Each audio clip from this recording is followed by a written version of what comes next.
안녕하세요. 부동산 알려주는 놈 보일럼입니다. 오늘은 최근 많은 분께 충격을 주었던 의왕아파트 화재 사건의 전말을 다뤄보려고 합니다. 단순한 사고를 넘어 그 이면에 숨겨진 경매의 비극과 법적 쟁점들을 깊이 있게 파헤쳐 보도록 하겠습니다. 먼저 상가 고인의 명복을 빕니다. 오늘 방송은 크게 4가지 포인트로 진행됩니다. 첫째, 소유자는 왜 그런 극단적인 선택을 할 수밖에 없었는가? 둘째, 화재로 인한 인근 세대의 보상은 어떻게 되는지. 세 번째, 이 집을 낙찰받은 낙찰자는 구제받을 수 있는 것인가. 마지막으로 우리가 경매를 할 때 반드시 유의해야 할 점들까지 살펴보도록 하겠습니다. 먼저 채무자가 왜 그랬는지 채무자의 채무 상태부터 보겠습니다. 총 채무액이 약 10억 8천만 원에 달합니다. 아파트 담보대출부터 신용대출, 캐피탈, 가압류까지 10억이라는 거대한 빚의 무게가 한 가정을 어떻게 짓눌렀는지 짐작조차 하기 힘든 수치입니다. 단순히 아파트 등기만 보면 이 금액이 다 파악되지 않고요. 등기상 소유자의 주소지까지 꼼꼼히 봐야 파악할 수가 있습니다. 실제 금액은 이보다 더 클 수도 있습니다.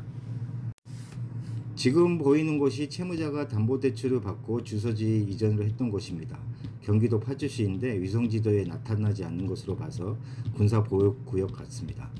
채무 내역을 자세히 들여다보면 가슴 아픈 지점이 보입니다. 아파트를 살 때 원 채무 규모는 3억 3,500만 원 정도였는데 2022년 금리 인상기에 채무가 급격히 불어났습니다.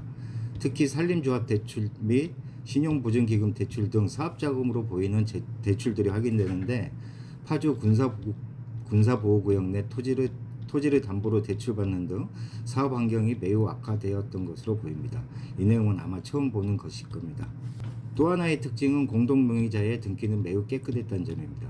채무는 한쪽에 집중되어 있었고 다른 공동명의자의 지분은 깨끗해 있었습니다. 어쩌면 경제생활을 별도로 했거나 혹은 한쪽이 이 엄청난 빚의 실체를 모르고 있었을 가능성도 배제할 수 없습니다. 그럼 사건 전개를 한번 보겠습니다. 사건의 전개는 정말 얄궂습니다. 2007년 채무자가 매입해 20년 가까이 살아온 집이 올해 3월 3일 낙찰되었습니다.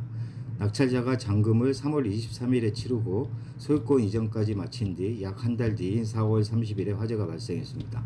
4월 30일이 이사 예정일이었는데 결국 전 소유주 두 분 모두 현장에서 숨진 채 발견됐습니다.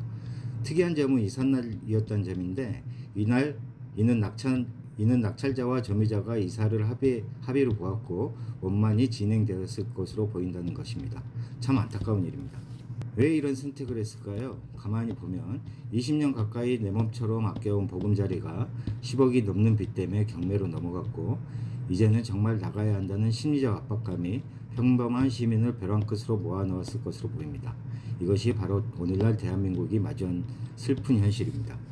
두 번째, 법적인 부분을 한번 짚어보겠습니다. 14층에서 난 불로 이 아파트가 20층까지 있는데 15층부터 20층까지 피해를 입었습니다. 원칙적으로 보상 책임은 점유자에게 있습니다. 그리고 점유자가 합법 점유를 하든 불법으로 점유를 하든 그거는 상관없습니다. 무조건 점유자에게 있습니다. 하지만 이 같은 경우는 점유자가 사망했고 남겨진 채무가 과도해서 상속인들은 상속을 포기할 가능성이 높습니다. 결국 피해를 입은 이웃들이 현실적으로 손해배상을 받을 가능성은 매우 낮은 안타까운 상황입니다. 담보책임, 이혼부담 이런 어려운 용어는 알 필요가 없고요. 여러분이 임차인에게 임대를 준 경우는 이런 피해가 발생했다면 책임은 임차인에게 있고 만약 집을 팔기 위해 비워놨다면 소유주에게 그 책임이 있다 할 것입니다. 그럼 낙찰자는 어떨까요? 잔금을 다 치른 상태라 이제 이 집은 낙찰자 소유입니다. 하지만 점유자가 사망해서 점유자에게 손해배상을 청구할 수도 없고 전 주인에게 담보 책임을 물을 수도 없습니다. 또한 법원의 손도 떠나서 법원에 취소해달라고 할 수도 없어 보입니다. 법적인 자구책이 사실상 전무한 낙찰자에게도 청천벽력 같은 상황입니다. 이번 사건을 통해 우리는 경매 이면을 공부해야 합니다. 소유자나 점유자가 극단적 상황에 몰리면 이번 사건을 통해 우리는 경매의 이면을 한번 봐야 합니다. 소유자나 점유자가 극단적 상황에 몰린 물건은 법정 분쟁보다는 더 무서운 감정적 저항에 마주하게 됩니다. 특히 서민 아파트일수록 소액임차 보증금이 생계와 직결되기 때문에 저항이 더 커질 수 있다는 점을 명심해야 됩니다.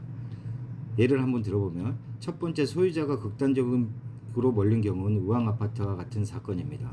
두 번째는 세입자가 전세 보증금을 못 받고 명도를 당하는 경우입니다. 예를 들어 전세 3억에 전세를 사는 가족이 대항력이 없어 한 푼도 못 받고 쫓겨난다고 생각해 보십시오. 극단적인 선택을 할 수도 있습니다. 그래서 대항력이 없어 쉬운 물건이라고 무시하시면 절대 안 됩니다. 또한 서민 아파트를 더 조심하셔야 됩니다. 고급 아파트는 오히려 포기하고 자기 책임으로 돌리기 나름이지만 서민들은 이 아파트 한 채가 전 재산 또는 보증금이 전 재산일 수도 있습니다.